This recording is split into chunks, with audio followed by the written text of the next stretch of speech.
महाराष्ट्रात सध्याचे वातावरण वाघ्या कुत्र्याच्या शिल्पामुळे तापलेले आहे. हा वाघ्या कुत्रा खरा की खोटा हे आज आपण अत्यंत सूक्ष्म माहिती देणार आहोत.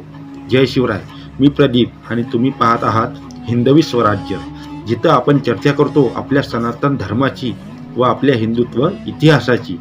शिवचरित्रात व इतर सर्व संदर्भ साधनात वाघ्या कुत्र्याचा कुठेही उल्लेख आढळून येत नाही.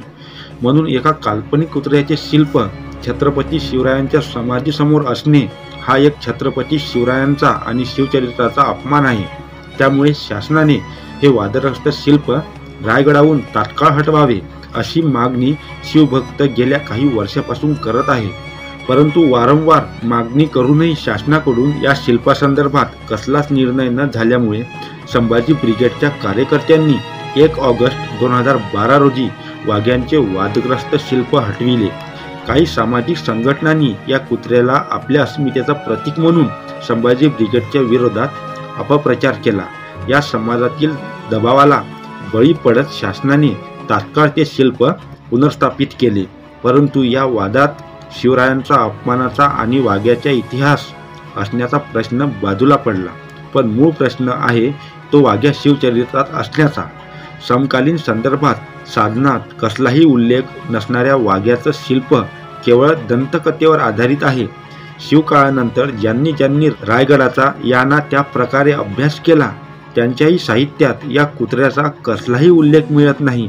जसं की 1869 साली महात्मा ज्योतिराव फुले स्वतः रायगडावर गेले, शिवरायांची दुर्लक्षित झालेली समाधी शोधून काढली आणि शिवरायांवर प्रदीर्घ पोवाडा लिहिला.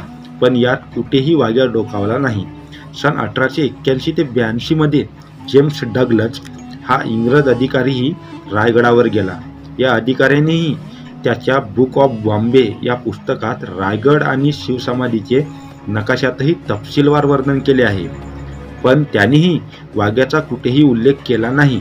1885च्या सुमारात मुंबई इलाक्याचे गव्हर्नर असणारे सर रिचर्ड टेम्पल रायगड पाहण्यासाठी गेले. त्यावेळी त्यांच्यासोबत क्रॉफर्ड नावाचा सहकारी होता. या सहकार्याने सर रिचर्ड टेम्पल यांच्या मोहिमेवर आधारित our trouble in Poona and Deccan हे पुस्तक लिहिले, जे 1896 मध्ये प्रकाशित झाले. या पुस्तकाचे वैशिष्ट्य म्हणजे क्रॉफर्ड यांनी स्वतः शिवरायांच्या शवाचे दहनस्थळ आणि समाधी यांचे स्वतंत्र चित्र रेखाटले आहे. पण याही पुस्तकात वाघ्याचा नामनिर्देश नाही. शिवरायांच्या समकालीन संदर्भ साहित्यात वाघ्याचा कोणताही उल्लेख नसणे आणि नंतरच्या मान्यवर लोकांच्या लिखाणातही वाघ्या नसणे हे वाघ्यांच्या शिल्पाचा पोकलपणा सिद्ध करतो. असे असताना वाघ्यासाठी शासनाचा एवढा अट्टहास का? आता काहींचं मत आहे की या वाघ्याच्या अस्तित्व दाखवणारे पुरावे जर्मन लोकांनी अगदी जपून ठेवले. आता गंमत अशी की वाघ्या रायगडावर होता हे जर्मनीतील लोकांना 10,000 मैलावरून दिसले, पण रायगडाच्या आसपासच्या 10 मैलावरील कोणालाही तो दिसला नाही. शिवाजी महाराजांच्या काळातील एकाही माणसाला तो दिसला नाही. महाराज गेल्यानंतर 250 वर्षानंतर झालेल्या माणसांना मात्र तो ढळढळीत दिसतो. असले चमत्कार मद्यपान केल्यानंतर सहज होऊ शकतात यात शंका नाही. दंतकथेतील हा कुत्रा सर्वप्रथम डोकावला तो 1905 साली चिंग गोंगाटे यांच्या महाराष्ट्र देशातील किल्ले या पुस्तकात. या दंतकथेतील कुत्र्यांचे वाघ्या असे नाटककार आद्य नाटककार राम गणेश गडकरी यांनी त्यांच्या राजसन्यास या नाटकांच्या माध्यमातून केला. गडकरी यांचे हे नाटक वाघ्याला अर्पण केले आहे. म्हणूनच वाघ्याच्या चबुतऱ्यावर राजसन्यास यांच्या नाटकातील ओळी कोरल्या आहेत. विशेष म्हणजे गडकरी हे नाटक शिवराय आणि शंभूराजे यांच्या बदनामीचे ओतप्रत भरलेले आहे. हे नाटक वाचताना लक्षात येते की गडकरी हे काही इतिहास संशोधक नव्हते, हे एक नाटककार होते. दंतकथा आणि नाटके ही जर इतिहासाच्या वस्तुनिष्ठ पुराव्यावर टिकत नसतील तर ती एखाद्या युग पुरुषाच्या बदनामीला कारणीभूत ठरत असतील तर अशा दंतकथा नाकारल्या पाहिजे असं मला वाटतं. दुसरी गोष्ट म्हणजे तिथे वाघ्यांच्या काल्पनिक शिल्प बसविण्यात आले आहे.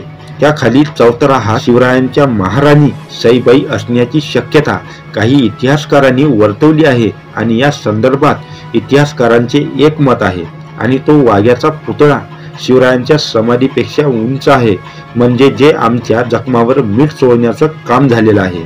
रायगडावरील वाघ्याला काही संघटनेचा विरोध आहे, त्यात मी पण आहे. त्यामुळे वाघ्या कुत्र्याच्या समर्थकांनी आणि पुरातत्व खात्यांनी या कुत्र्याबद्दल ऐतिहासिक पुरावे द्यावेत, अन्यथा शिवप्रेमींची मागणी मान्य करावी व शिवछत्रपती शिवरायांचा अपमान करणारे शिल्प त्वरित हटवावे ही विनंती शासनाला करतो व महाराजांचा हा अपमान आम्ही सहन करणार नाही याची दक्षता घ्यावी. तर हा व्हिडिओ कसा वाटला नक्की कमेंट करून सांगा व ही माहिती इतरांना सुद्धा पोचवा, म्हणजे आमच्या मागणीला यश मिळेल व वाघ्यांचा खरा इतिहास शिवप्रेमींना कळेल. आणि हो, छत्रपती शिवाजी महाराजांसाठी मी प्रदीप जाधव नेहमीच आवाज उचलत राहील. फक्त तुम्ही समर्थन द्या.